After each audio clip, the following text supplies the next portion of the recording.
Bonjour à tous, tellement contente de vous retrouver aujourd'hui. Ça fait 3 semaines que je pense que je n'ai pas publié de nouvelles vidéos. Pour la seule et simple raison qu'écoutez, j'ai donné une quinzaine de formations dans les 3 dernières semaines, donc j'ai pris du temps pour moi. Et ça fait un lien avec la question que j'ai reçue pour notre événement, l'événement que je suis en train de faire pour ce samedi 29 mai, qui est totalement gratuit sur Zoom. C'est un coaching de groupe où les gens vont se connecter, me poser leurs questions, et puis je vais les aider du meilleur de ma connaissance, leur donner des outils, partager, échanger avec du grand bonheur. Et la question, en fait, je prends de l'avance un peu, la question qui est arrivée, c'est comment faire pour pouvoir prendre du temps pour soi? Pour certains, c'est si facile. Ils vont le mettre dans leur agenda, ils vont suivre l'agenda, ils vont voir temps pour moi et puis ils vont le suivre. Je fais partie de ces personnes-là où je vais mettre Time for Me dans mon agenda et avec une couleur spécifique qui me rassure, qui me réconforte, qui me fait du bien et je vais prendre ce temps-là systématiquement. Ça n'a pas toujours été le cas et je vous comprends pour ceux qui ont de la difficulté à le prendre parce qu'on est pris dans le quotidien. C'est pas votre faute. On est tellement pris dans notre quotidien, on est tellement en train de faire, de modifier, d'essayer de plaire, d'essayer de montrer, de vouloir se positionner. Et ça, c'est vrai dans notre vie au travail et dans notre vie personnelle aussi, qu'au final, on oublie de prendre ce temps-là pour nous. Premier outil que je vous donne, quel est l'impact de ne pas prendre ce temps-là pour nous, selon vous? Est-ce possible que nos relations sont moins bonnes? Est-ce possible qu'on soit plus stressé, qu'on soit plus impatient sur des dossiers, sur des projets, qu'on n'ait pas envie de discuter plus, d'argumenter? Est-ce possible qu'on fasse les coins ronds parce qu'on est fatigué?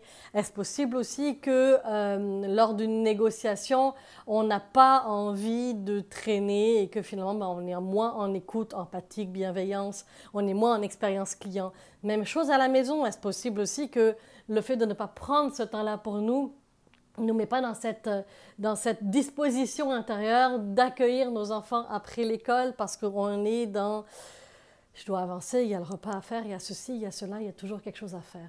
Et qu'est-ce qui se passe? C'est qu'on fatigue et on perd, je perds mes mots, on perd notre focus sur le plaisir.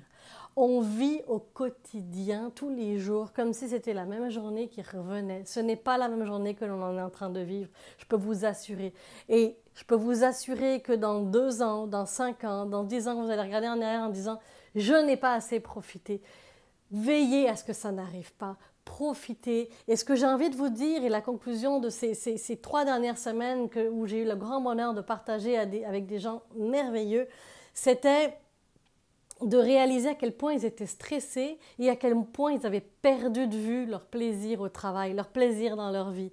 Alors ce que je vais vous demander, c'est de réfléchir sur l'impact de ne pas prendre du temps pour vous, et écrivez-le moi dans les commentaires, parce que je vous lis. 2, ça va être aussi de dire, ok, qu'est-ce que je pourrais me faire comme petit plaisir aujourd'hui pour pouvoir avoir du bonheur, qui va m'aider à avancer dans la journée. Personnellement, je me réveille 1 heure avant les enfants, des fois 30 minutes selon les pannes d'oreiller qui arrivent.